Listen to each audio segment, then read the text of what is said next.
الشيطان الرجيم بسم الله الرحمن الرحيم ربي اشرح لي صدري ويسر لي أمري واحلل عقدة من لساني يفقهوا قولي. Assalamu alaikum wa rahmatullahi wa barakatuh, dear brothers and sisters. Welcome to our program. Inshallah, everyone is doing good today. Inshallah, we're all, having a good day. Today, Allah subhanahu wa ta'ala helping us make the most out of our, the blessed time that He has given us. Alhamdulillah Rabbil Alameen. So on yesterday's program, we talked a little bit about the greater sins. We talked about the book called The Greater Sins, which are these sins that, if done, they're worth more than a regular sin. That if you commit these sins, which are known as the greater sins, all of your good deeds will now become void. So that is the power of, how horrible these sins are. Now, why do we talk about this? Why do we need to know? We need to know about these, greater sins. We need to know about these huge sins so that we'll be able to prevent them. And we have a chance that we'll be well aware to stay 100% clear from it. Even if, we need to know about these sins so that even if, we can't even come close to doing it, we have to 100% know that line. So, inshallah, we're going to start off our program. Just another thing that we have now renamed the show to Youth Perspective. So, inshallah, the show you're watching right now is now known as Youth Perspectives. We have had, a few name changes in the past. So, inshallah, this is a good name. So, greater sins. Like I mentioned yesterday, we talked a little bit about it. Now, what we talked about was about the first stage, which was taqwa. Now, what is taqwa? Taqwa is, it means to safeguard or to protect. Now, these are the things, and we were able to break down taqwa into two categories, which was first, we broke it into wajib, and second, we broke it into mustahab. Now, our wajib, of course, as we know, is something that we have to do, that you're 100% required. If you don't do your wajib, then you will in fact be punished by Allah subhanahu wa ta'ala. And the second stage was mustahab, something that you're not required to do, but if you do it, you will be able to further your progress towards getting closer to Allah subhanahu wa ta'ala. Now, of course, mustahab is highly recommended to do. So on today's program, we're going to be talking about, before we get into the greater sins, let's talk about the importance of abstaining from doing the prohibited, from abstaining of doing the things that Allah subhanahu wa ta'ala has forbidden us to do. Things that, like I mentioned, we shouldn't even get close to doing. If you allow yourself to get close to doing that, then you won't be able to, come out. If you allow yourself to even step close to a fire, there's a chance that you'll get burned and you won't be able to recover from it. So that's a very important thing to do, that we stay 100% clear. Imam Jafar Sadiq alayhi salam has said, to abstain from eating a single morsel of haram is near to Allah, more valued than the performance of 2,000 rakats of recommended prayer. So just from abstaining, just from protecting and not having that single speck of haram, Allah subhanahu wa ta'ala gives us more sawab. It's more, value to Him from just refraining than it is from reading 2,000 rakats of mustahab salah. So wow, that's such a powerful statement. So we see that even, something small, like for example, let's say, McDonald's fries. McDonald's, popular fast food chain, their fries are haram. So of course we're not allowed to have them. They mix with, haram oil. They don't use vegetable oil, so that's why the fries are haram. So say you know this. I'm 100% aware that McDonald's fries are haram and I'm not allowed to have them. But even if you still know this, your friends say they go over to get some fries and they give you a fry. And instead of saying, no, you can't have this, telling them about it, you just have it. Because you think, who cares? It's a single fry. What is it going to do? Now, this small fry, this little thing, even a little speck of haram, Allah subhanahu wa ta'ala, it has, taken the wrath of Allah subhanahu wa ta'ala. Now Allah made Allah subhanahu wa ta'ala angry. Because He told you clearly, He said, do not do this with that small speck. He said, don't have at all. Stay 100% away, and you had. So that is the problem, that even with a small speck, it makes a huge difference. It's even staying away from that. Now, if we're able to refrain ourselves, and if you're having those, McDonald's fries, or you see a fry, and you just say, no, I'm not allowed to have it. It's haram. You tell them about it. Doing that is more near to Allah subhanahu wa ta'ala. Allah subhanahu wa ta'ala becomes, happy you doing that.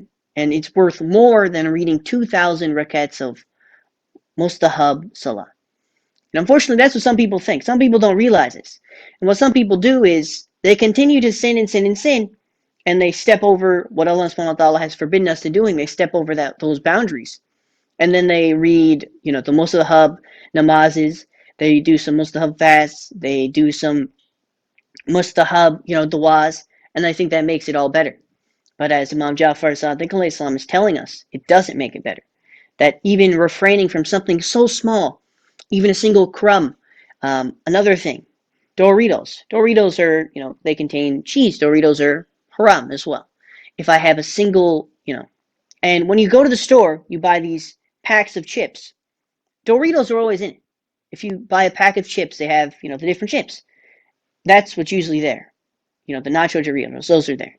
So if you buy a whole pack and you decide, they're there, and then, there's like none left, let's say, something like that. Because it doesn't always happen that people openly 100%, grab some haram just to do it, not even caring. A lot of times it happens by accident. It happens that you just let yourself slip a little bit, and then you go on that wrong path. It's not always that we're going and we're eating pork in front of, in the masjid. It's not just like that. It's not, you don't do it openly. Sometimes it happens that there's a little thing. You just step that line, you cross there once by accident, and then it's too late.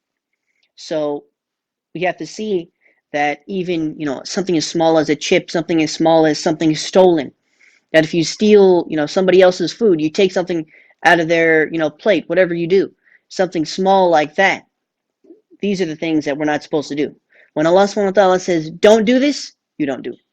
And Imam Ja'far Sadiq alayhi salam is telling us this, that even something so small, stay away from it. If Allah subhanahu wa ta'ala says, don't do it, don't do it. Now, the second thing Imam Ja'far Sadiq alayhi salam has said, to forego a single dirham of prohibited money. As we know, dirhams was the currency of Imam Ja'far Sadiq alayhi salam's time. Now the most currency people know is the dollar. So let's say it's a single dollar. Or let's go less than that. Let's go a single penny. How about this? Let's say 25 cents, a quarter, right? To forego a single dirham of prohibited money is equal near to Allah than 70 accepted Hajj. 70. So Imam Ja'far Sadiq alayhi salam is telling us. He said that staying away from taking even a single penny is more near to Allah subhanahu wa ta'ala. You get the reward of 70 accepted fasts. It's equal in the eyes of Allah subhanahu wa ta'ala. So if you're having that situation where even if you see like 25 cents on the floor, now brothers and sisters, it's better to take these precautions. Even if, taking something that isn't ours, it doesn't necessarily have to be that you're going to the bank and you're physically robbing something, It's not physically taking something out of somebody's wallet. It's not like reaching in their pocket and grabbing it and running away. It's not just about that. It could be something by accident. We accidentally step over that. We know we're not supposed to, but we do it. And then by then it's too late. So even with that, if I have, if there's a single quarter on the floor, somebody drops a quarter, and I know somebody dropped that quarter, and I go, instead of saying, oh, you dropped a quarter, even something as small as a quarter, I go and pick it up. Now, that is haram, even taking something as small as that, and that angers Allah subhanahu wa ta'ala. Now, let's combine the two. Imam Ja'far Sadiq alayhi salam has said, to forego from taking a single, quarter, a single penny, is equal to Allah subhanahu wa ta'ala to 70 hajjs. Now, let's combine that with what he said before. Imam Ja'far Sadiq alayhi salam said, to refrain from eating a single morsel of haram is more near to Allah subhanahu wa ta'ala than the performance of 2,000 mustahab recommended prayers. So let's combine the two. I see a quarter on the floor. Somebody, let's say we're in the mall, and he drops a quarter, right? I go and pick up that quarter. And you know how in the malls, They have those little vending machines where they have, for like 25 cents, you can get a gumball, or you can get some, something like that, some little gummy bears. So let's say I pick that up and I go to buy the gummy bears, right? You take that 25 cents and then you buy some, gumballs and gummy bears. These are both small things. But these are both things that, something so small as picking up a quarter that's not yours, something as small as, having the food. Now, if I take that quarter, a haram quarter, and I buy food with it, then the food becomes haram. Even if it doesn't have to be physically haram, it doesn't have to be pork, it doesn't have to be, non-halal. It becomes haram because of the money that you spent to get it. For example, we see the example of the lottery. The lottery is something that Allah subhanahu wa ta'ala has told us you cannot do. It's haram. But some people, they see it as small. Say you go and buy a single lottery ticket. These lottery tickets, they're not thousands of dollars. Some, they're just kind of cheap. So you see everyone playing a lottery, that's how they get you. You look in the store, you look in the mall, whatever. There's these big signs. You can win this $1,000,000. You can win $100 million. Powerball, this and that. Right? These huge things. So you think, hey, let me go buy one. What's the harm? I could get it. I could not get it. Now, you putting that money towards something like that, that's haram. Let alone, if you win, a few dollars, that's haram. But putting that money is haram. Just something like that. So if Allah subhanahu wa ta'ala tells us not to do it, then we can't do it. And then say if we win a few dollars, like the lottery, of course, millions of people enter this. Your chances of winning are very low. Anyway, but say I win, $15 from that, and I use that money to, buy some, I don't know, buy a cake for my family, buy some ice cream, right? Then that entire thing is haram. Just from something like that you didn't have to give thousands of dollars. You could have gave $5, and you won 14, and you think, I won, I doubled my profit. But that money is haram, and the ice cream that you bought with that you're, giving to your family, that is haram. So we have to realize, we have to look at where we're getting our money, our income. Even if somebody else, say that they got their money in a way that isn't halal. If somebody else got their money that isn't halal, and we know about that, then their food itself is haram. So we can't just, eat it. So we have to be careful about these things, that not even stepping close to that boundary, not even getting close to that, that if Allah subhanahu wa ta'ala tells us, you can't do this, you're forbidden from doing this, we have to listen. We have to stay far away. I gave the example of, something stepping on fire. Like if there's a fire, you don't want to play with that fire. We have to realize that fire is dangerous. So say somebody is, or how about this, a skyscraper. Somebody, you're on the top of the skyscraper and you're walking over there. And say you go on the edge and you start walking.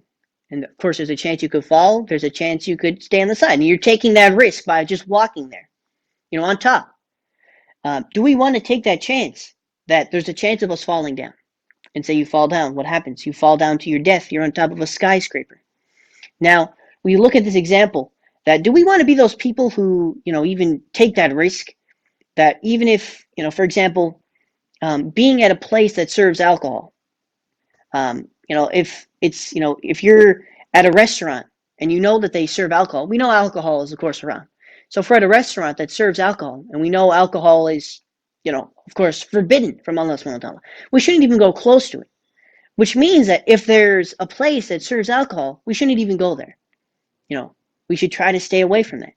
It's the same people that, work in stores. If you're working in that area, your boss says, okay, you're going to be working in the alcohol department from now on. You can't do that. You have to, quit that job. Even getting close. I mean, we're not talking about you, chugging. We're not talking about you drinking the alcohol. We're not talking about you, buying it. We're talking about being near it. Even being near that, being in a restaurant that has it, it's better to, go somewhere else. And we see that, taking these precautions, taking this extra, so that when Allah subhanahu wa ta'ala tells us, you can't do this, we don't do this. Imam Ja'far Sadiq alayhi salam, he said that to strive more to perform good deeds.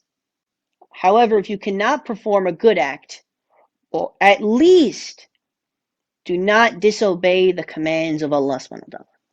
So he was talking about the basics, the foundation, that even if I can't, do, like I was mentioning about the people who they sin, they commit multiple sins all the time, knowingly, the greater sins. But then they do, like Imam Jafar Sadiq said, staying away from a single morsel of food is more near to Allah subhanahu wa ta'ala than 2,000 rakats. So we can't commit these sins and then expect, we're going to go pray and we're going to ask for forgiveness, knowing we'll do it again. So Imam Jafar Sadiq Islam has said that if you can't do these good deeds, at least stay away from the bad ones. Because if one lays the foundation of a building and does not spoil it, then even if the progress is slow, the building will definitely rise. I gave the example on yesterday's program about a door, nailing in the door. You use these, you have to nail in your door, use the screws, right? So some people, you take the screwdriver, you put it in, it takes an hour. Or if you have an electric screwdriver and you screw it in, it'll go way faster. So Imam Jafar Sadiq Islam said that, even if the progress is slow, like even if I'm not doing all my mustahabat, even if I'm just doing the wajib, at least I'm doing it. At least even if it takes a long time, at least I'm making progress. That one day it'll be there. And we don't want to be like those people that, the person who lays the foundation and at the same time spoils it. It is sure that the walls of this building will never be raised. So if I'm at least, Allah subhanahu wa ta'ala says, don't do something, I don't do it. He says, do something, I do it. I just stick to the wajib, I stay away from sin. It'll take a while, but eventually I'll be there. But the people who don't do this, the people who have haram all the time, they don't follow Allah subhanahu wa ta'ala's command closely. They just do whatever they want to do. They follow their bodies. Then what happens is, we can't build that foundation that we need. We can't build, Allah subhanahu wa ta'ala tells us not to do something, we don't do it. If we do it, what happens is our foundation becomes spoiled. That we're trying to build something, but then we cut it back down. Like I was talking about the greater sins, these sins, what they do is you could have a lot of good deeds. You could be doing, so much, mustahabat, even your wajib. But what happens is the committing of these sins, it makes all of your other sins void. So if I just commit these sins, what happens? All of the good deeds I did are gone. I take this example, like, for example, you're, like Imam Jafar Sadiq Salam has said, that you're making a building and you want to have that good foundation. Then when I'm making this building, I want to make sure that it's going to stand. One of the main examples is, of course, the people who, say you're trying to work out, you're trying to become strong. So what you do is you try to stay away from eating junk food. You try not to drink soda. You try not to have, a lot of ice cream so that you'll be able to build your body. You'll be able to become strong. Now, what if instead of doing that, you're trying, you go to the gym every day, but then when you get home, you have junk food, you have all the bad foods that ruins this progress. You're not going to get anywhere. You're going to be in that same place forever. So that's why what you do, you have to try to stay away from these foods. You try to have healthy foods so that you'll be able to make that progress and you'll be able to get to your goal. So we have to see that, staying closely, looking closely, and being sure that we know who our enemy is. We know that, that's why we're talking about these. We're talking about the greater sins, so you know exactly what they are. You know exactly their purpose. Like I mentioned, you can't attack your enemy if you don't know who your enemy is. When people go to war, what happens? They know who they're fighting. They know exactly who they're going to attack. But if you don't know, if we have no idea what's going on. We don't know, what these sins are. We don't know, we could be doing them regularly. Then how are we going to be able to stop it? How are we going to be able to, make those precautions, take that, extra step into making sure, it doesn't happen? The Holy Prophet Muhammad ﷺ has said, for the person who recites Subhanallah, Allah subhanahu wa ta'ala plants a tree in paradise. As we know, it's very, very important to recite Subhanallah. Prophet Muhammad ﷺ has said, Allah subhanahu wa ta'ala plants a tree in paradise. So simple enough. Then what he says? He says, on hearing this, a man from the Quraysh stood up and said, if it is this way, then we must have many trees for us in paradise. Of course, these people, they recited Subhanallah a lot. They constantly did it. These were people with Prophet Muhammad. The Holy Prophet Muhammad replied, yes, but you must beware that you don't set fire from here to burn them all down. Now, what does this mean? This is talking about how we could have a lot of good deeds, like I mentioned with the greater sins. We could have a lot. We could be constantly reading, praising Allah subhanahu wa ta'ala, constantly doing what we're required to do. We're doing, doing our wajib, doing all the mustahabbat. Every day you read all the nafilas, and you think you're making a lot of progress. But then what happens? Then committing sins, committing these greater sins, what they do is they burn it all down. It makes all of the progress void. All the progress that you had, you restarted, and now you're flat from square one. You have to restart everything. I take the example, like, for example, this was about, I think, 2 years ago.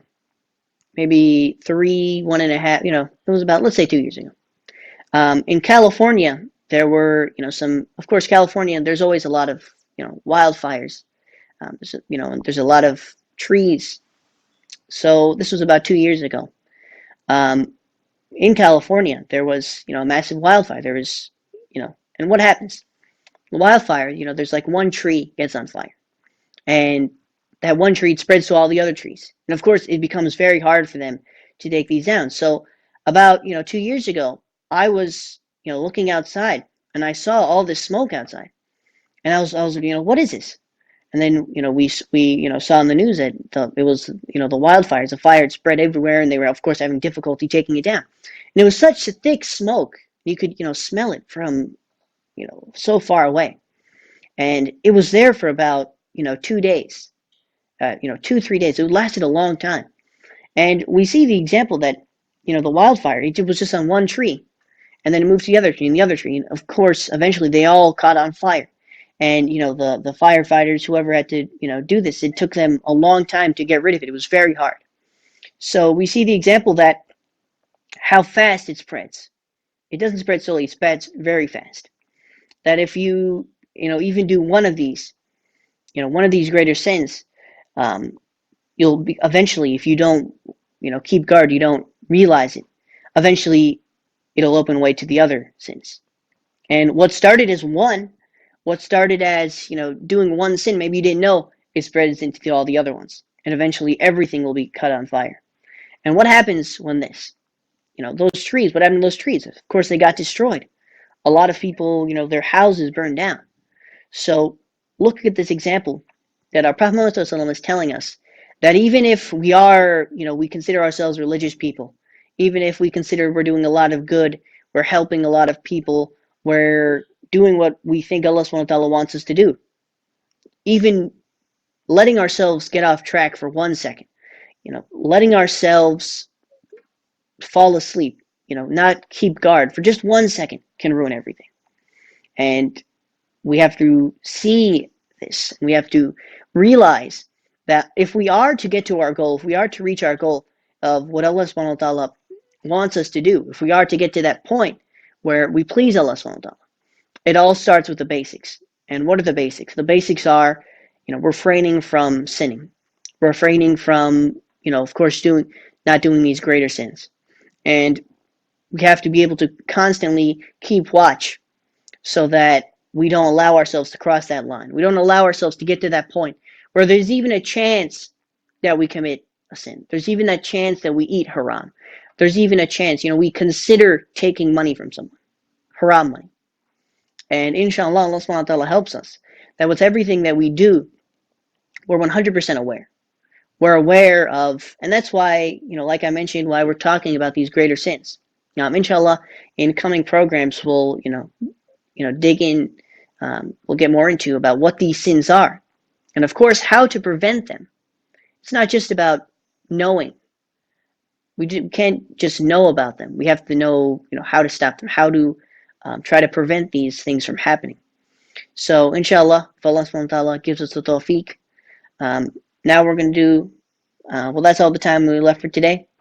Now we're going to do Allahumma kulli walika for the safety and protection of our 12th Imam. And inshallah, we are all helpers of our 12th Imam, and inshallah, our 12th Imam comes soon. Bismillahir Rahmanir Rahim. اللهم كن لوليك الحجة ابن الحسن صلواتك عليه وعلى آبائه في هذه الساعة وفي كل ساعة وليا وحافظا وقائدا وناصرا ودليلا وعينا حتى تسكنه أرضك توا وتمتعه فيها طويلا برحمتك يا أرحم الراحمين اللهم صل على محمد وآل محمد. Assalamu alaikum warahmatullahi wabarakatuh. Khuda Hafiz.